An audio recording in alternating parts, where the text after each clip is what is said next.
guess it's what you said. Well, it looks like the big stuff's not going to happen, and it's going to be more subtle type of energy. But I am gonna put it out there that I think 2024 is not going to be so subtle. I truly believe it's going to be one for the history books, not in a fear-based kind of way. And it's finally going to get things shift in the move. The feminine energy is really going to hit hard, and the masculine energy that's held on for all of these thousands, hundreds of years is they're not going to like it. There's people who are not going to want to let go of that. No, the rich and powerful never do. Enjoy this Wild Soul Gathering production. I'm Dr. Sandra Marie. Pour yourself a really tall glass of spiritual curiosity and join me for the Happy Hour for the Spiritually Curious podcast. In the spirit of happy hour, cheers to some new insights, peace, revitalization, and perhaps an aha moment that may change your life.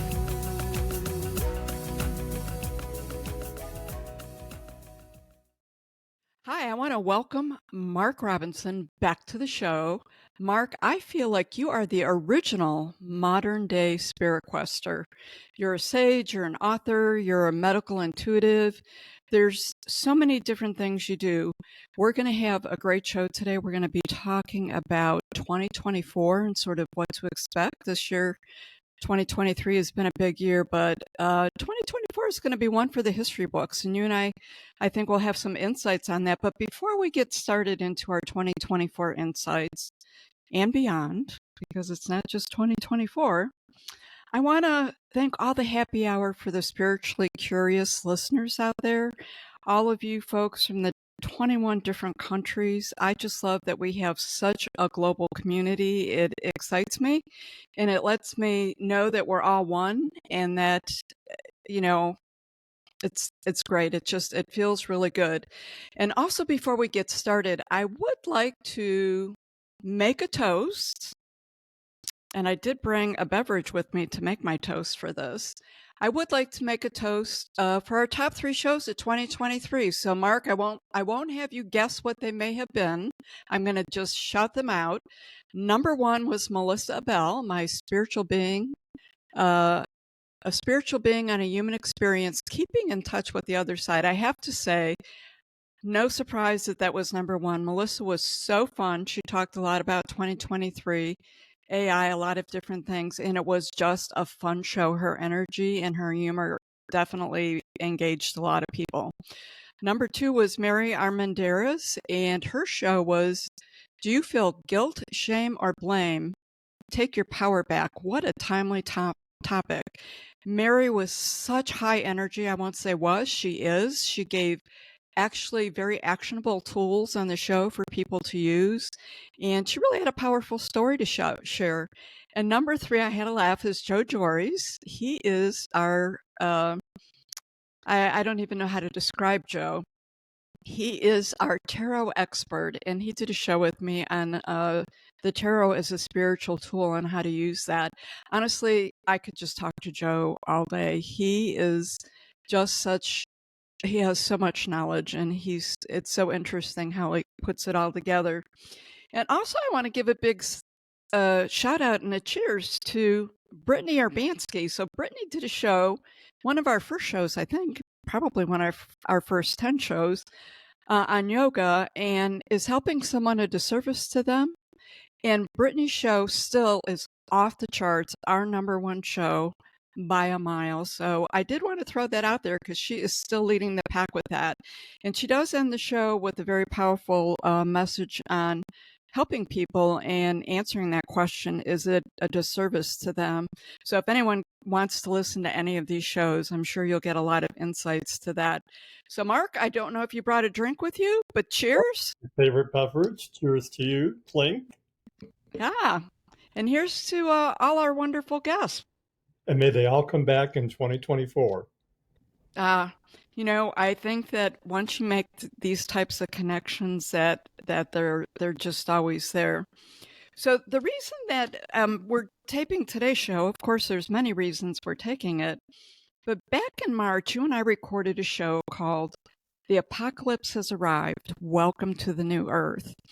And you and I talked, I think it was back in November. We were sort of catching up on things. And I think you were out on the beach on your bench, and I was out walking in the back on my new bench in the foothills of Appalachia here at Wild Soul Gatherings. And I told you that I was amazed that that show had hit #1 for November, that there was a lot of listeners going back to that March show and listening to it again. So we did have sort of an interesting discussion about what it was about the show that all of a sudden was bringing people in. And I think part of the uptick of the listens where there's a lot of talk because we have the solstice, which just happened, and we have 2024, which is around the corner, and there's a lot of energy going on. There's a lot of astrology. There's a lot of people who truly have a lot to say on the topic. So we talked about it, and we thought it was time to sort of regroup ourselves and uh, do a show on that and sort of give our insights into how that all tied together and how to prepare for these next steps. You're on. I think it's a little interesting that there was some lag time between the time the show was released and when people really started uh, tuning in and listening to it. And I think that's because everything that we said at that time needed to be played out. And I think as more and more of this is playing out, it's waking up more and more people who want to know why and what's happening and what they can do. So as this ramps up, more and more people are going to be tuning in, and 24 is going to be nothing like 23. I think the numbers are just going to go exponential about uh, the awakening and curiosity about it. So hopefully, what we provide today is going to answer a lot of questions to those souls that this is all new to. Well, it's interesting. And, I've had this drive to do this whole Wild Souls gathering, do the retreat. And then out of the clear blue back in 21, 22, I think it was 22 to do this podcast, right? Which definitely wasn't in my willed house. It was definitely a very clear direction from spirit. And, as I usually do, push back a little bit in the beginning, and I pushed back pretty hard and, I had a little tantrum about it with spirit and then just jumped on the wagon. And it has turned out to be incredibly successful in so many ways. So what's interesting about it is I think this all leads up to this moment that we're in right now or approaching. I feel like we're in it, and it's going to take off like gangbusters, right? So we had talked about the solar flares, maybe back in those shows, but we had a show about that earlier, I think last spring, and the power of the solar flares. And when you look at the science of it and what's going on in the universe and everything, we've not seen the sun circling around and shooting off the intensity of these flares. And it's moved up in time. So they had this mapped out to happen over a couple of years. And then we got a year ahead of it. And with this solstice and this energy that's coming in, it's all about people awakening. So what's going to happen now with the solstice and what's been happening, but really the the big thing with this is masses, and I mean masses of people are going to awaken. They're not even going to be able to language it. Well, I can't language it myself half the time. We always talk about we need a new language for this paradigm, right? There may not be a lot of understanding with it, or what this feeling is and what it means and what's going to be happening with it, but it's here. And we've been preparing, you and I and many, many other spiritual leaders out there, for this for a very, very long time. And the time has come. Your thoughts on that? It's just becoming more and more intense as we move along this progression of awakening. And the solar flares that we were aware of and we talked about in the spring were nothing to compare to what's been released in the past month. Um, I know it can affect you one way or the other. Either it's fueling you with energy or it's sending you to bed for hours at a time because you just don't have any energy left. You seem to be the lucky one being energized, and I'm the one who sleep my days away. But solar flares are rated much like earthquakes are. Now, forgive me if I get this wrong, but I think most of the solar flares in the spring were X rated as X. And for solar flares, they were pretty powerful. But Hmm. now in December, all these solar flares are up like M scale, and they're rated kind of like an earthquake. You know, a 6 point earth or a six earthquake versus a 6.1 is 10 times stronger than the six. Well, solar flares are rated like earthquakes. So if you're going from an X to an M, we're going exponential up 9 or 10 times that number. So this is like nothing the Earth plane has ever seen before. And it's really having a powerful effect on people. And I was going to wait for later to introduce this idea, but I'm going to introduce it now. I believe that we are genetically imprinted, or better word yet, genetically coded from all the galactics over the times that have stepped in to help move the human race forward. And that coding has been lying dormant in us. And part of this awakening is being facilitated by these solar flares that is waking up this coding that's been in us all along. So you wake up one morning and suddenly you're in a whole new place with a lot more information to work with. You're spot on. So I've talked many times on the podcast. I bring up mastering alchemy. I am studying this mastering alchemy under Jim Self. So a lot of this is rewiring the body. I know Joe Dispenza, Greg Braden. There's a number of people out there in the science community who talk about it. Jim is a little different with his. He brings it in through the archangels and the lords of light and that kind of thing. And it's really turning us back on to our true selves and getting the physical body prepared to be able to embrace all of this light, right? So we're getting into our crystalline, our light bodies, our bodies are getting lighter, but it's just what you said. So with this coding, and as we're turning on all these different synapses, we're getting to know our true selves, and there's a lot of wisdom that comes with it. I was listening to Jim talk this weekend, and it was really interesting. He was talking a lot about 2024 and his thoughts and, what to expect and what's coming down the road.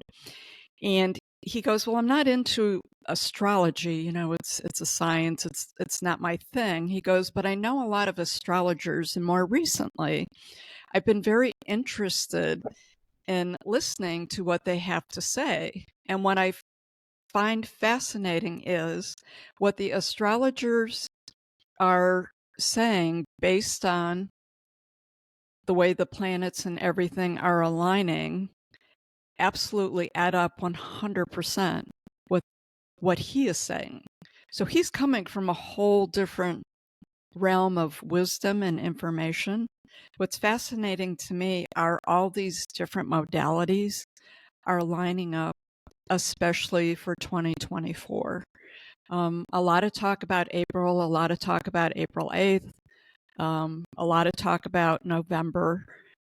It's 2024 is going to be one for the history books. And when I say that, the thing that's interesting is there's going to be a lot of uncomfortableness this year, but there's also going to be a lot of new, beautiful things that are going to come to light, be invented, be brought in. People talk about AI, and of course, there's people can use it for the greater good, or people can use it for greed. So it's filtering through that, but it's all changing our world as we know it. And there's a lot of positive things that'll be coming with that. Are there going to be more wars in 2024?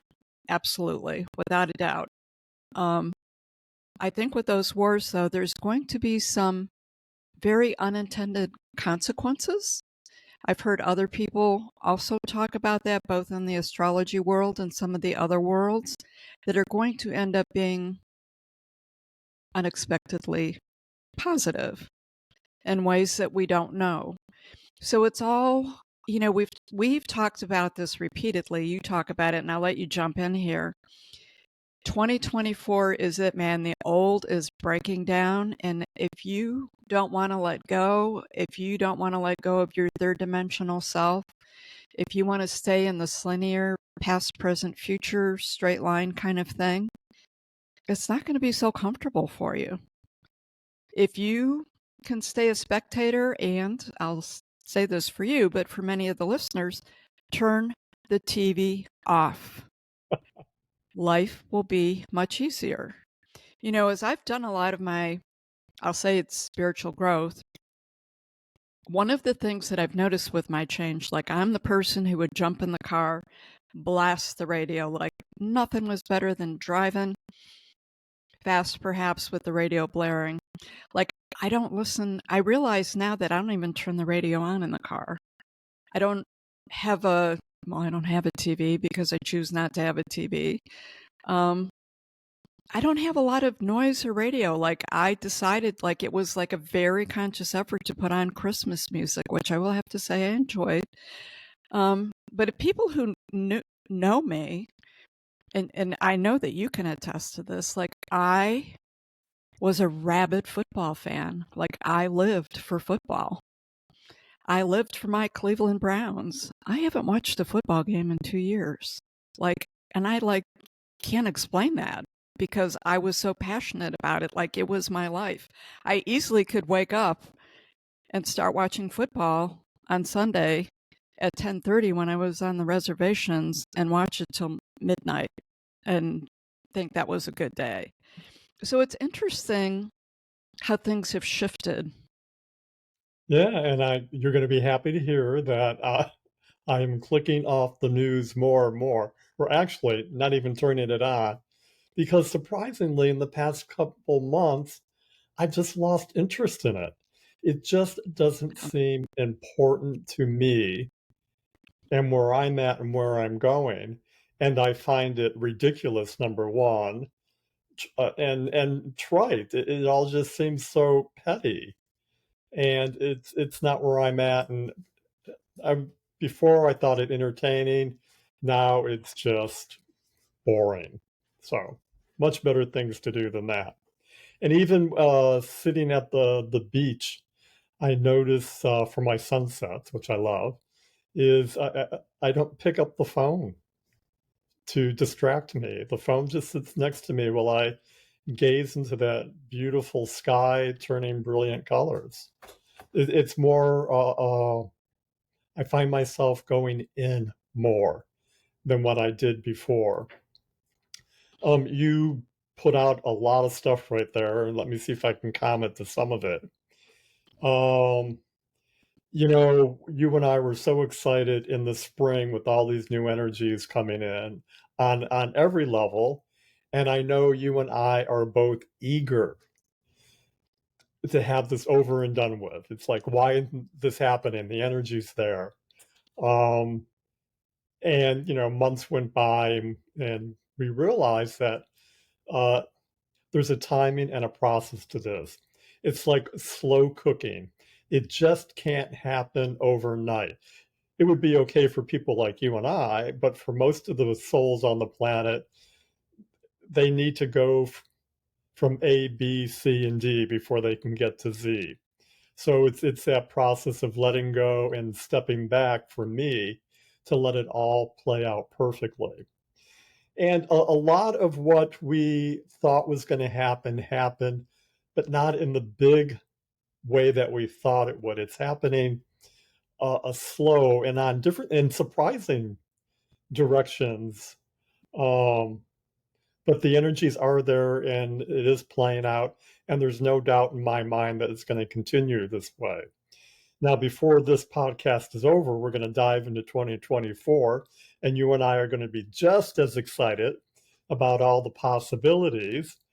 But again, at this point, I'm not anticipating anything cataclysmic, that's going to rattle the earth overnight and change things.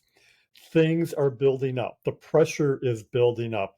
The energy is building up. It's simmering and starting to boil, but it still needs to cook for a while. Now, in 2024, with all the energies that are going to hit us, I think it's going to just exacerbate the polarity between the positive and the negative, the light and the dark. And I'm taking a new look on that.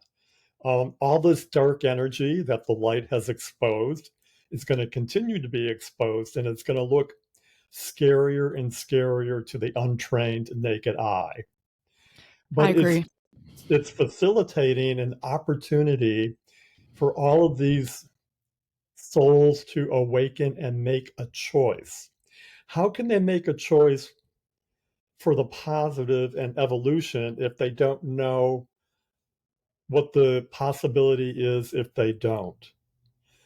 I think as the darkness gets exposed, and it's to most, wars are created and facilitated by that 1 to 10% of the rich and the powerful. The other 90% of the population wants nothing to do with war, truly. Well, in a small way, we support that 10% that's actively engaging it because it suits their purpose. I think the other 90% are getting to that point where they're waking up and they're going to make a choice that on the level that they have power, that they're not going to put the energy into it. And the first thing that comes to my mind is they're going to think more about who they put in elected offices. At least in America, that's where our power is. Um, Instead of basing their votes on personal reasons, I think they're going to start seeing the bigger picture and how it affects the planet, and they're going to make different choices than what they had in the past. So the darkness, is it a bad thing? No, it's all good. It's just, and its purpose is to wake people up to what they need to choose against. Does Well, that sound right grammatically? Choose against, make alternative choices. yeah, that makes sense. Um, I'm just going to put it out there. I don't believe the 2024 presidential election in the United States is going to happen. There's a lot of focus on the United States from an astrological standpoint, and I'll let the astrologers get into it. I'll let the listeners delve into that a little bit. I have a strong belief about that. But you talked about the fire within and the earthquake and the shaking up. And I just want to say that with all of this energy and the way these planets are aligning in different things, and I'm not in astrology. I know enough to like get me in trouble, right? So I listen to it and I look into it and it makes sense. But there's when different planets, I guess, line up and things happen, it promotes earthquakes and stuff over that area. So what I will say is there's been a significant amount of earthquakes in 2023, some big ones that, hit over in China and the minor Asia countries. And when you were talking about the fire in the earth, all I could think of is like Iceland is like spewing fire out of the earth as we speak. Like this isn't just some physical example or what's the word I want to use? Philosophical example that you were using as you were speaking. I was like, this is actually physically happening with the Earth right now. So the geomagnetics and these solar flares and the shifting and then how the astrological planet influences all those solar different poles. There's a lot happening, with the earth. So when we talked about the apocalypse has happened, welcome to new earth, it was a positive thing. People many times think of the apocalypse as a negative, and that all comes historically from when religious leaders and political leaders were all the same, back hundreds of years ago.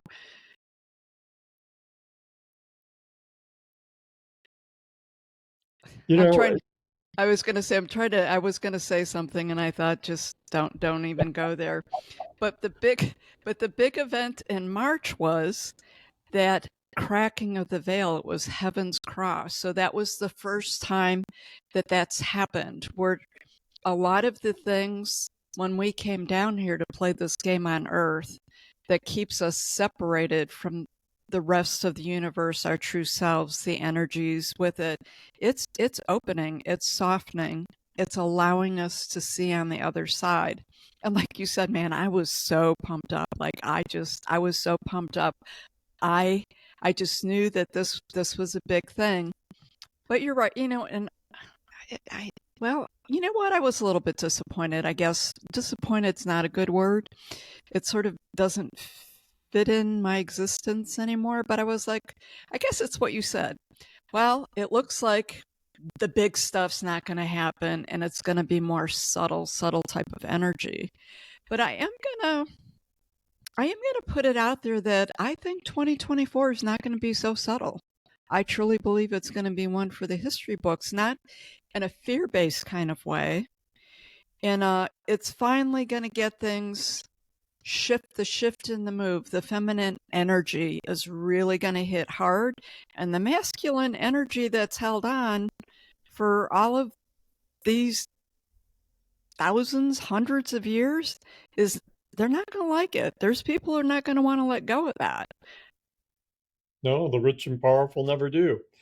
About a month ago, you told me uh, that there was going to be a shift with the solstice Mm, in December, and that was last week, I believe, on the around the 21st, 22nd.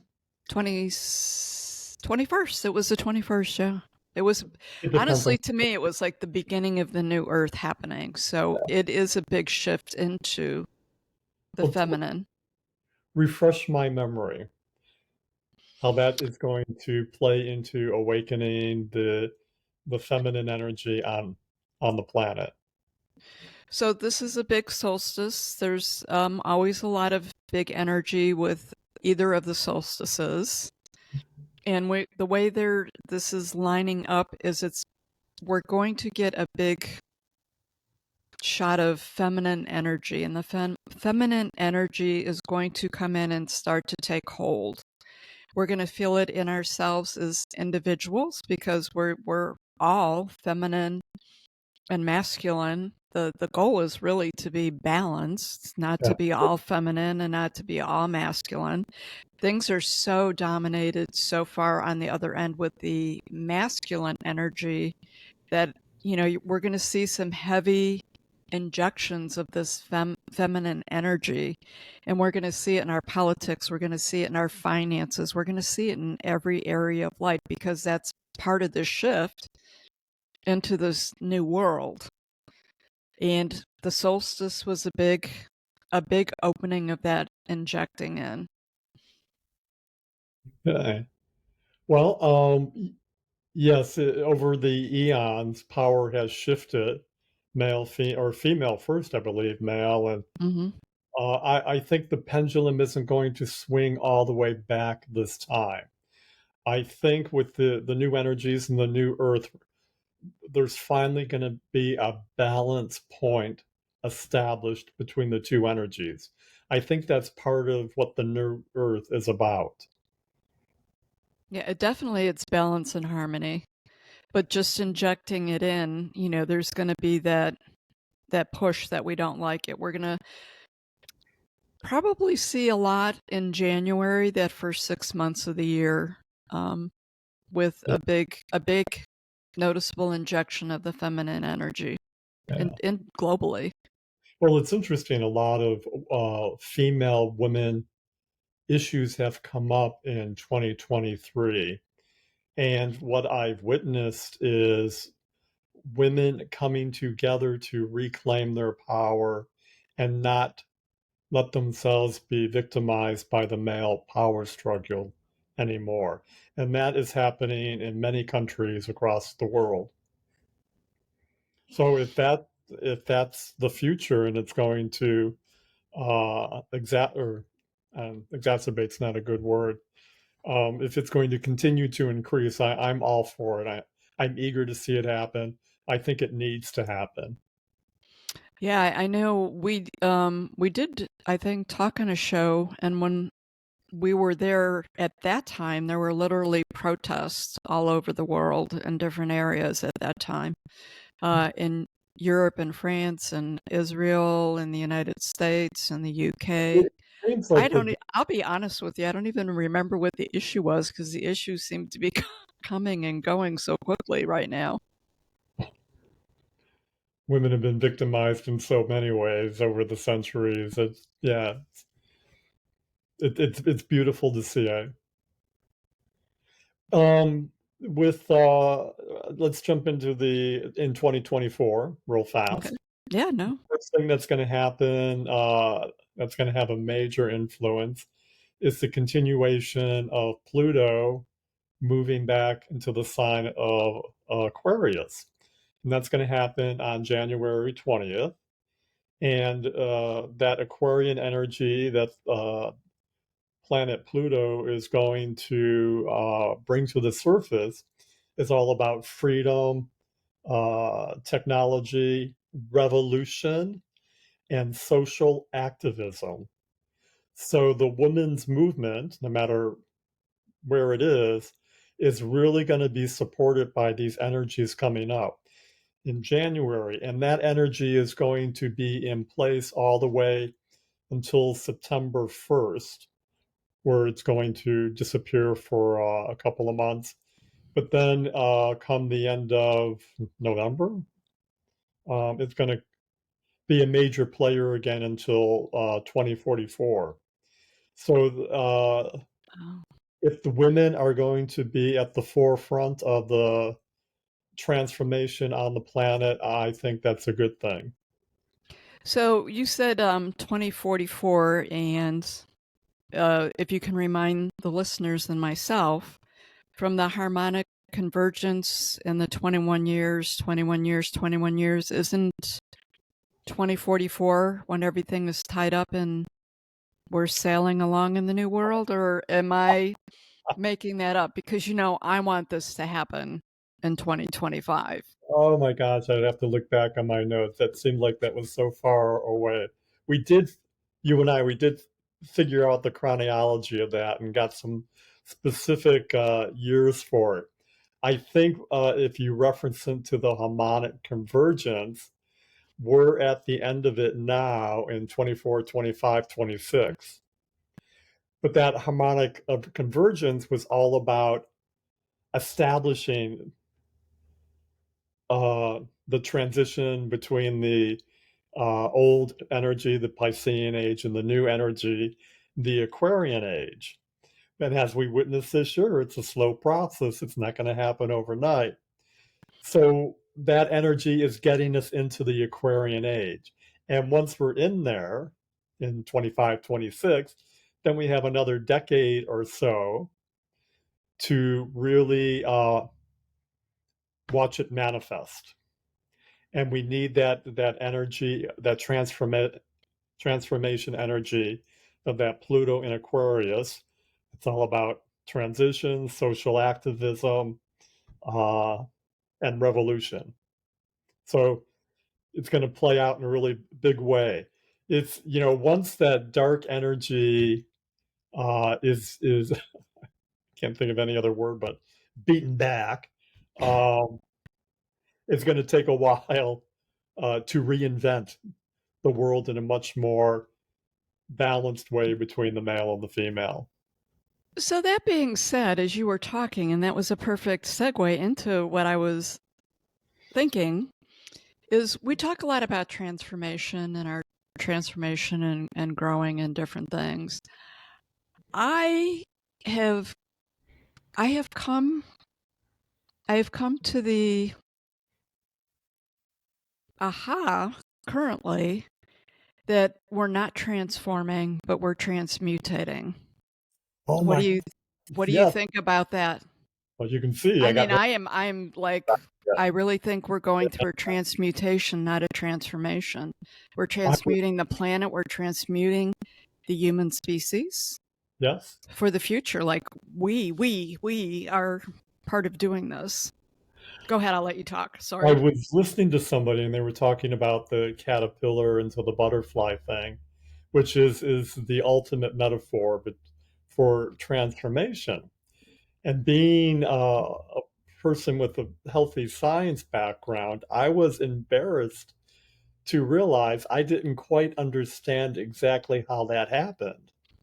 When the caterpillar weaves that chalice around them, the it's not chalice, Cocoon? it's close to that. There's a scientific word for it, where they go into hibernation and they come out the butterfly.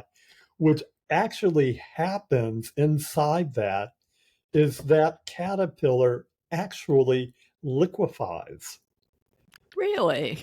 before it starts to reconstruct itself as a butterfly.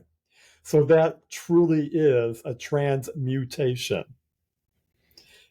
You know, one thing disappearing and then reemerging as something totally different.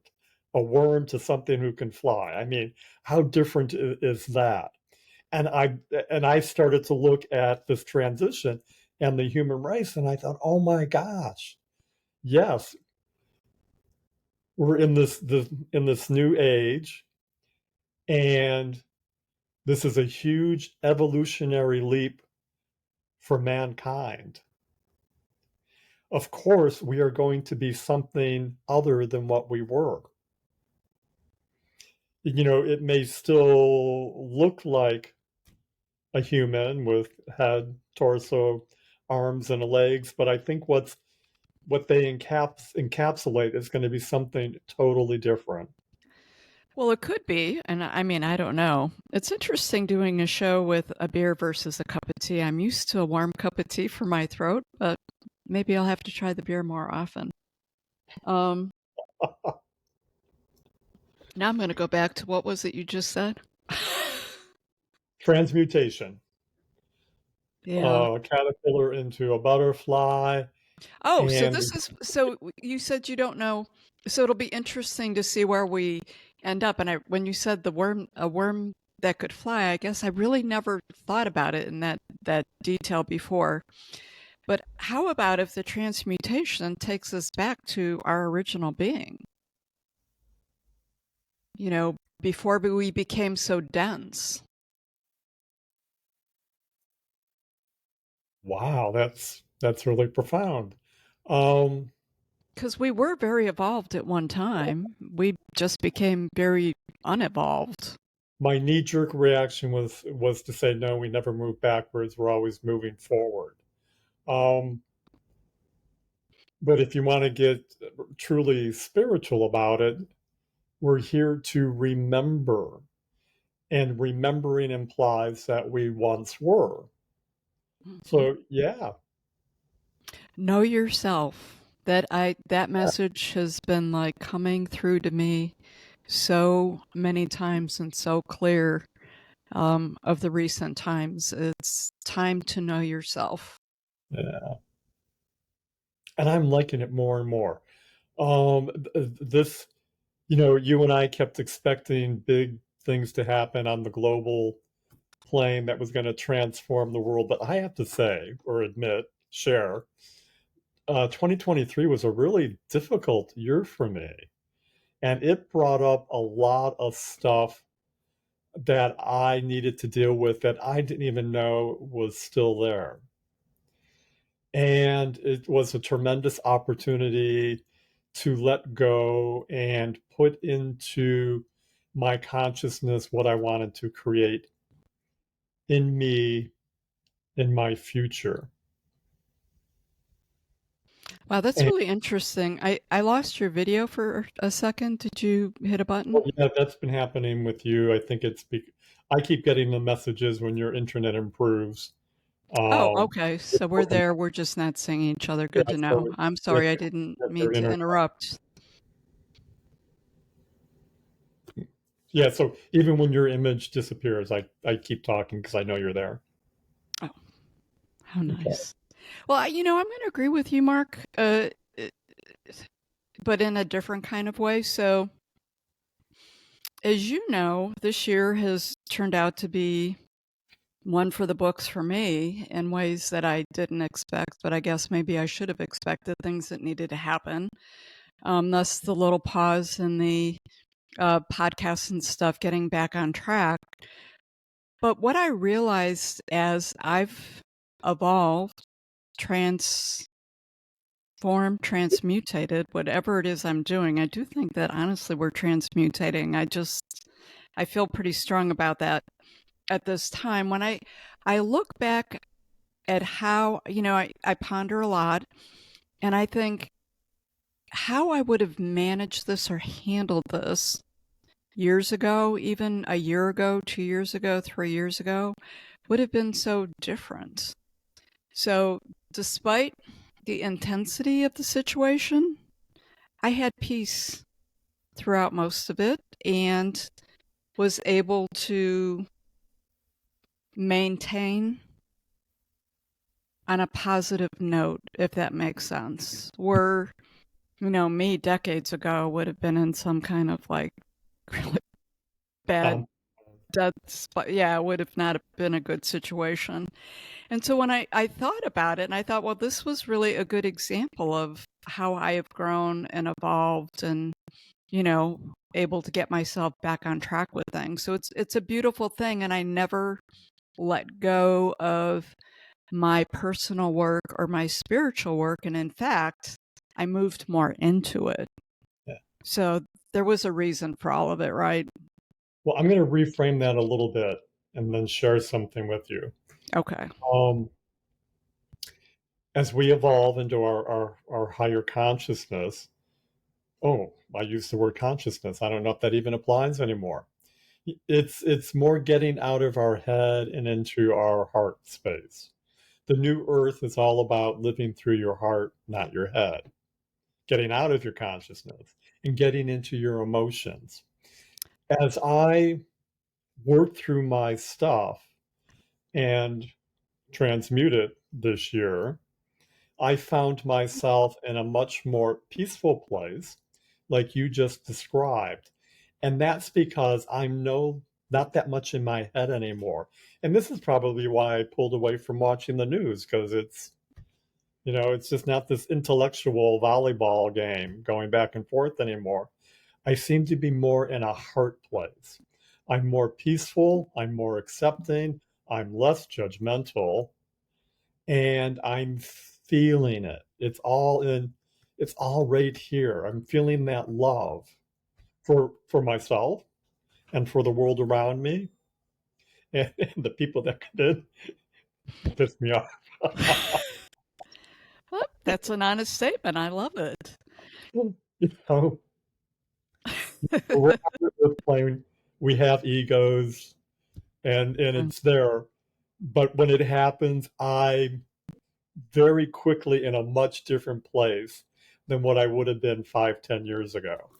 So I mean that's how I can gauge my progress. I love it, and it is from the heart. There's a lot out there on manifesting. We are creators. That's what we're here to create, and it seems so easy, and it is so easy, but it's not because we create things that we don't think of, right? So this is sort of funny. With Southwest, I finally got my companion pass. So I manifested this. Like this was something that I wanted and it was there and I was really excited when I got it, but I didn't manifest the companion to go with the companion pass, right? So like you have to think these things through. Be But specific. be specific, but to create through the heart and not to the head. So when you said consciousness, that you didn't think consciousness even existed, it wasn't right. What I would say is you moved out of, so I believe consciousness is very much there and a very big player in the game. In fact, I believe it's wild card. So I call it the mental emotional mind. It's getting out of here and into here. So I don't see this as my consciousness. This is just that mental emotional mind dimension that I've really worked real hard in my coding to recode out and have this be the major player in the game in the coding. So it's interesting with the consciousness. I had to bring her up. I love Pam Gregory. She's an astrologer. And I was going to do that too. You're probably like, it's taken you this long to bring it up. So she just What is a I'm going to say. fascinating lady, and I'm going to have her on the show one day. Like it's happening. But she is like a very, very gifted astrologer who has really dedicated her life to the craft to a level that is so far beyond. She's like a physicist when it comes to astrology, right? So she was talking, and this really it just hit home with me, and I've not been able to let go of it, and this is positive. So she says that the wild card and everything that's happening that makes us different than all of the eons that you can go back with astrology, because she looks at the historical, like what was happening at this time when these planets aligned before, right? So right now, the alignment you talked about, revolution, matches the French Revolution. So that was the same planetary alignment. She says, what's different now that's never been out there before is consciousness is raised to a new level. And the consciousness trumps the astrology. And I don't know what that looks like. And I thought, wow, that was really powerful, Yeah, especially coming from her. earlier I said it's a done deal, this transformation and moving into the Aquarian age, and we just need to lay back and play it out. And you keep insisting, no, it's not a done deal. We still need to be working on this. And I've been swaying towards that. And what you just said right now, that is the wild card. That is what it's all depending on. So absolutely right. So Now, for me, a done deal means what's the point in doing it if it's a done uh, deal? Now, there are events that are happening that are play into the game, and we're on the game board, but all of the outcomes, yeah, so that's what makes it exciting to be here. yeah. So while we're still on the subject of Pam Gregory, I want to applaud her in instigating a global meditation Oh, yeah.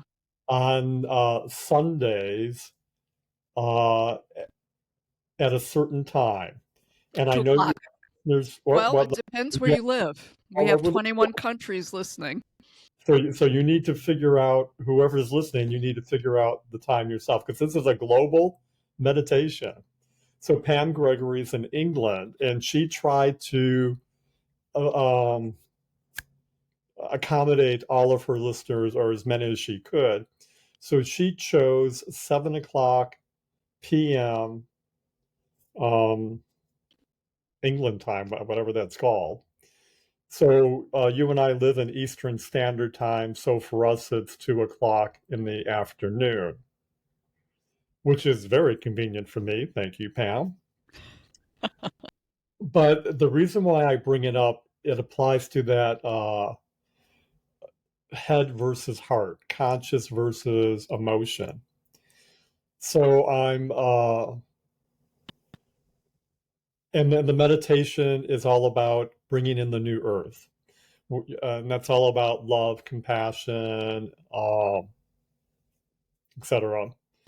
So in my first meditations, I was thinking about everything. I was thinking about the new earth. I was thinking about being love and compassionate. I was thinking about that facilitating peace everywhere. Thinking, thinking, thinking. Okay. Nothing new there. I've done that for decades.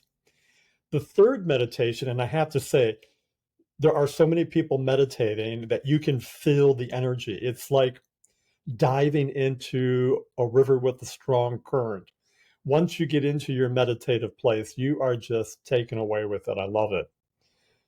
And as that was happening, I realized that I needed to get out of my head. If the new earth is all about being in a place of love and letting go of everything and just being emotionally present, I took the focus out of my head and all the thoughts that went along with it, and I lowered it to my chest and to my heart. And what a game changer.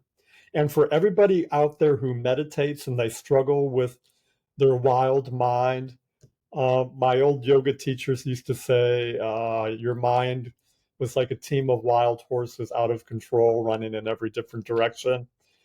Just let your thoughts run freely. When you take your focus out of your head and put it down into your chest, into your heart, those thoughts disappear because your heart doesn't think. Your brain thinks. It's an organ separate. It's not you. What is really your energetic center is your heart. Think about the chakra system. Your heart chakra is the one in the middle. We are heart beings. We are love. And when you put your focus there, it's all about motion. It's about feeling. So for all the listeners out there, get into your feeling about this. And not only when you meditate, in your everyday life, get out of that noise in your head and the brainwashing that you still are holding on to, and your judgments, especially about yourself, and just start loving it all. And it's one of Especially the things, yourself. yeah, it's one of the things that's going on in my life recently that has really elevated my everyday experience on the earth plane to something much more positive and peaceful than it ever was before. So let's thank you, Pam. You're a wonderful lady. We appreciate what you're doing. Definitely, and it's 15 minutes. It's 15 minutes out of your day. Sometimes you get in the zone, though, and Once it a week. ends up being, yeah, once a week, 15 minutes. And the whole purpose of it is to elevate the consciousness of humanity. That's what it is.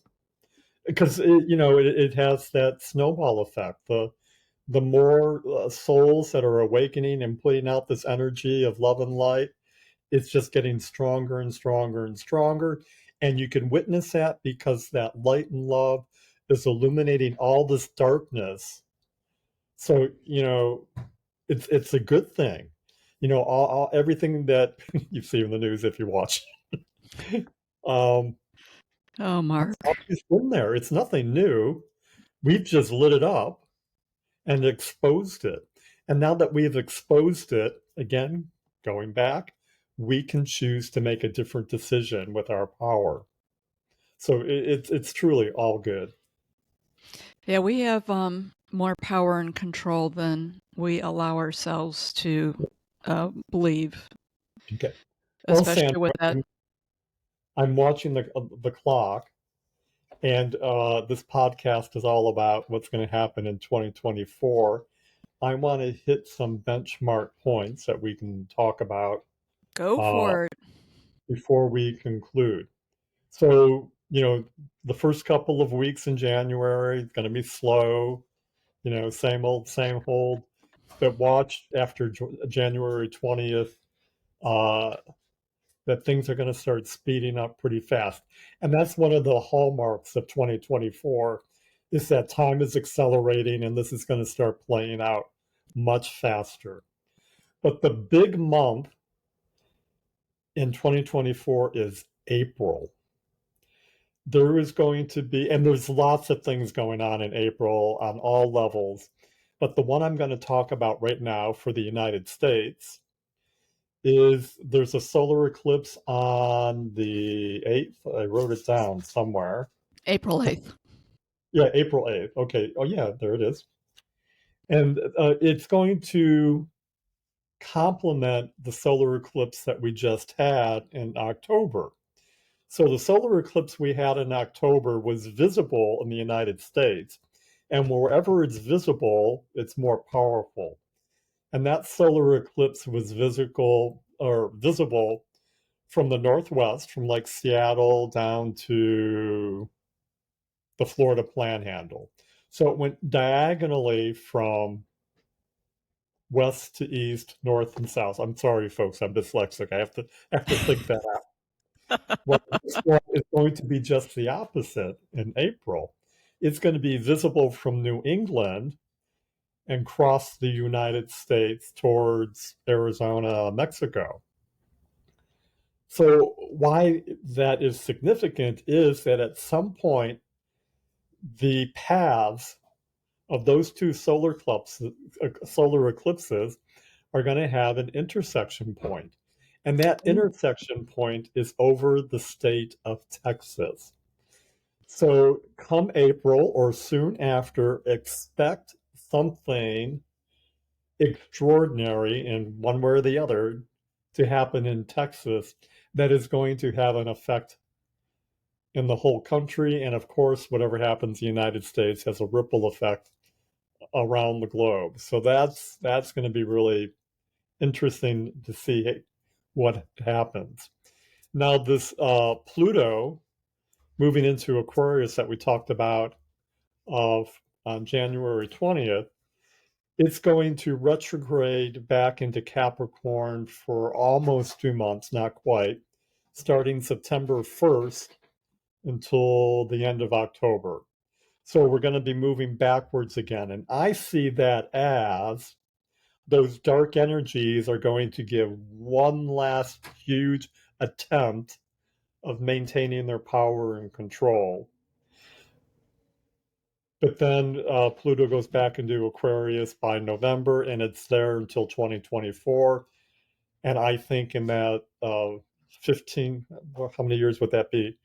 Almost 20 years, a lot of change is going to happen. And I think everybody who's listening is going to be around for 2044. So that's for me, that's the big take on the year.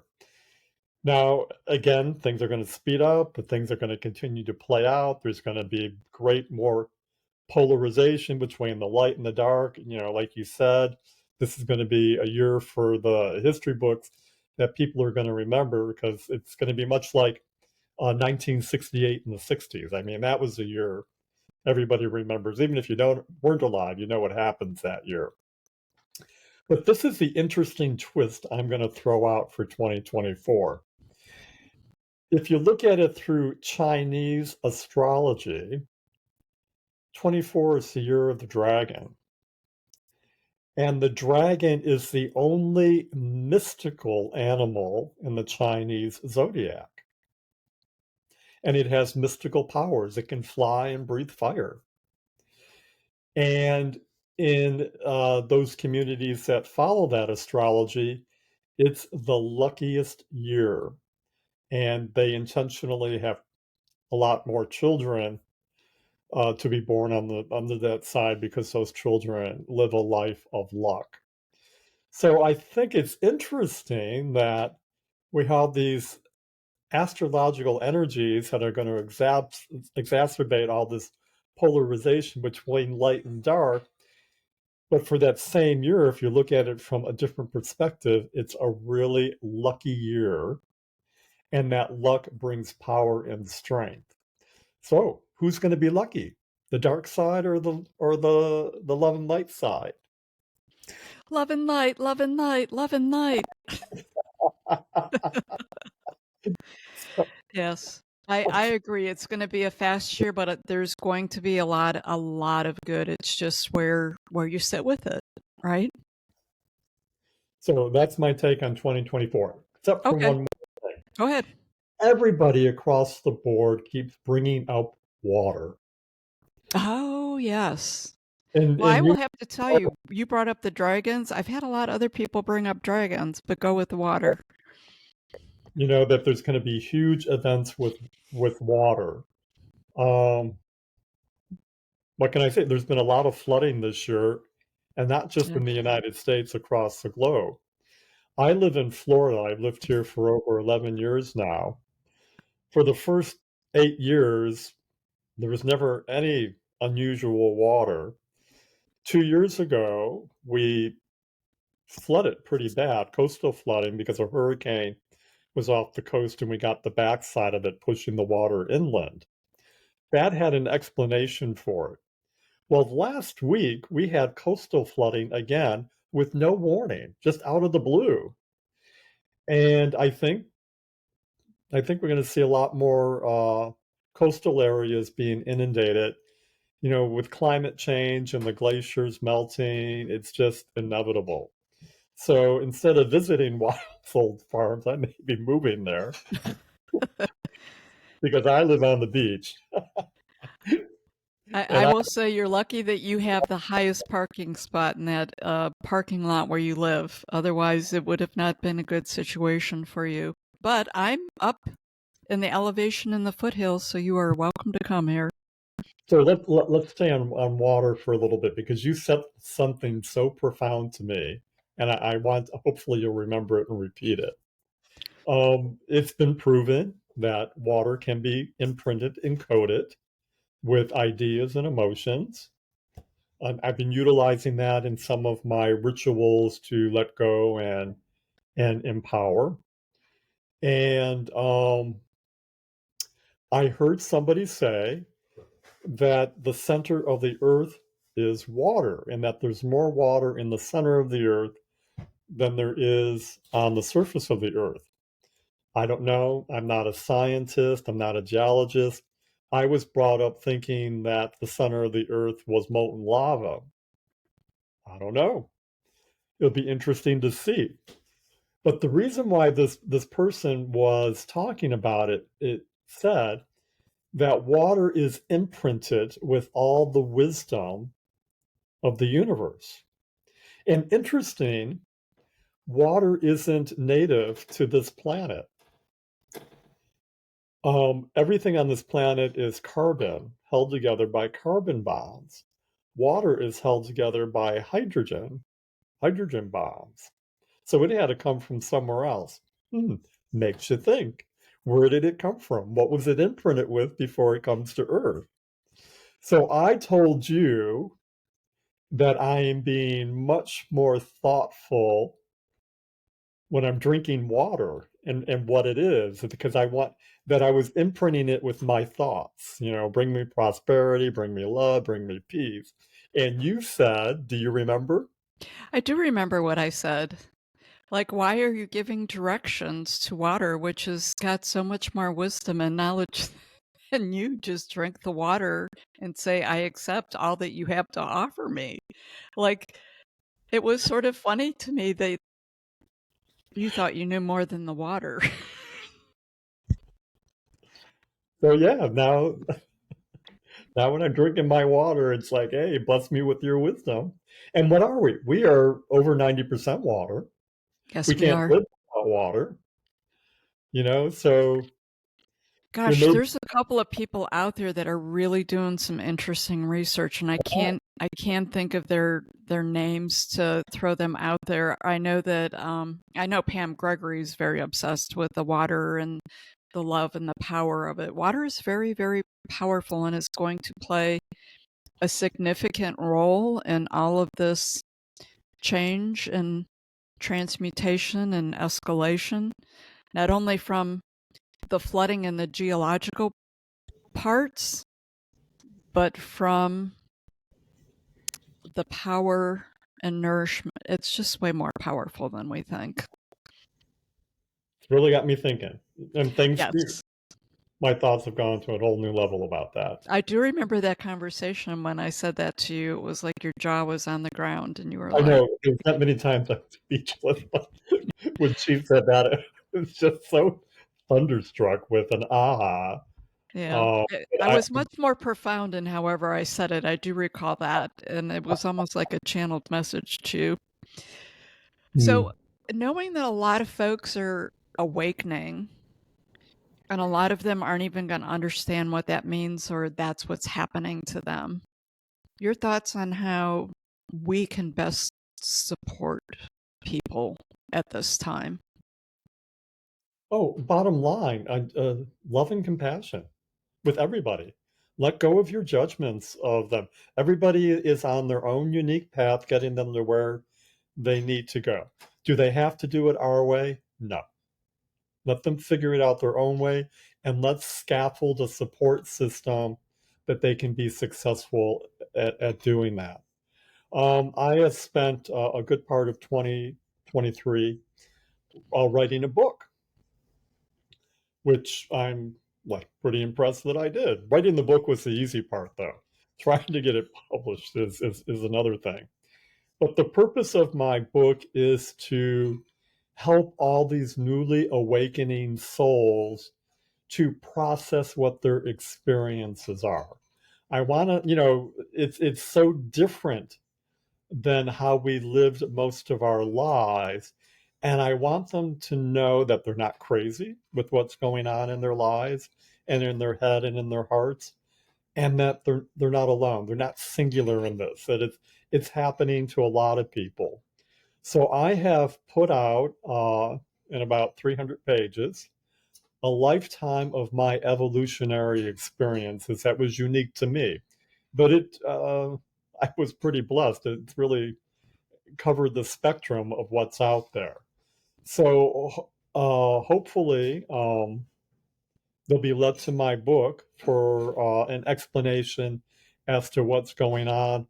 And of course, I end the book with a whole chapter about the transition and transmutation that we're going through. So once they get in a more loving, light place, that they have some sort of uh, direction or blueprint to make a decision on where to focus their energies in the future. The book went through a couple of different titles, but it eventually being named Escaping the Madness. Uh, with this transition time between the light and the dark energies, it's pretty crazy out there. Yeah. Wow, what a timely title. I've lived for 60 years, and the past 5, 7 have been nothing like the first 50 or so. I mean, this is it's pretty crazy. So, and it's not something that we have to be a victim of. I mean, it's our choice. Do we succumb to all this and let it drive us crazy and give us nervous breakdowns and worry and worry and worry and more people worry, worry, worry? All that just feeds the energy of the power structure that's in place. We have the choice to step back and be something other than that. So it's called Escaping Madness with a subtitle of A Journey to Awakening. Because even uh, where we're at, I mean, I still believe we're at the bottom of the mountain. Oh, There's goodness, yes. a lot to go. Our journeys, our journeys are just really getting good at this point. Yep. Yeah. I didn't think of it that way. They are just getting good. But yes, no, there's so much more, so much Yeah. more. So it's really hard to get picked up by an agent to get a book published. I found out that 90% of the books that are published are self-published. So I have just been doing my research on companies that will help you publish. And when the astrological energies are right, come January, I'm going to pick one of those companies and I'm going to get this book published because I think it's important that it needs to be available this year. And I'm putting out that it needs to be available by April because April is going to be such a powerful month with such a positive effect, waking up all this coding that's buried deep within us that this book needs to be there for those souls as a tool to get them to move forward and understand what's happening and to move them forward. I love it. That's uh, what a wonderful gift that will be for so many people. It's interesting when we talk about like how do we support the population where many people are going to be confused or not necessarily understand what it is. It's interesting to me because we have and the name of the podcast is Happy Hour for the Spiritually Curious. So the word spiritual is in there a lot. So it's sort of like the evolution or transformation, not quite transmutation, but maybe of religion, right? It's totally stepping away from that. I feel like the whole spiritual aspect of as we're evolving, that part of it's going to fade away also as we're evolving and growing into our true selves, our, I was going to say our spiritual selves, but we're going to know more and understand more, and it's going to be big. It's going to be fun because it's so much bigger than we are, Oh, right? The yeah. collective.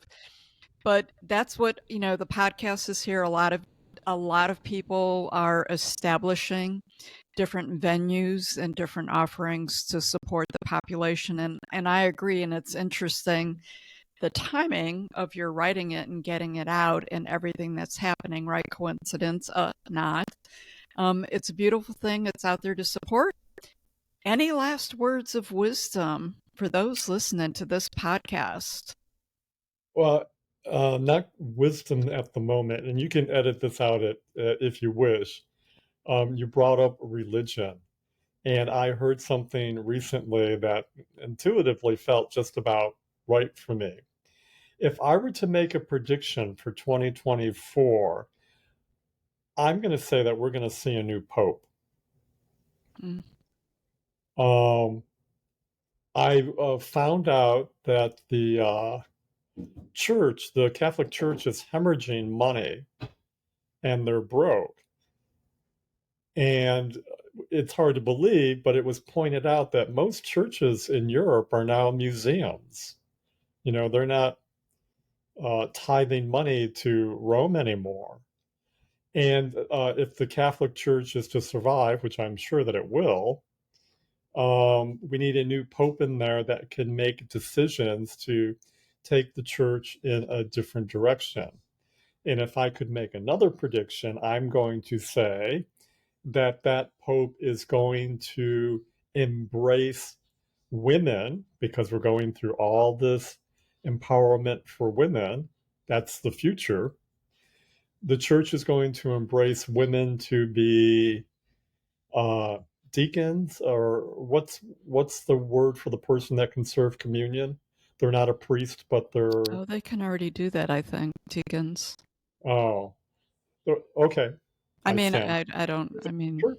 I can't really speak to that, but I think that they can. So I'll make a prediction. I believe that religion is going to fade away and not exist on any level. And it's going to happen a lot quicker than people think. And to your point, in Europe, a lot of the places are museums. In the US, like churches on every corner, they're for sale. People Yeah, are buying them for businesses, homes.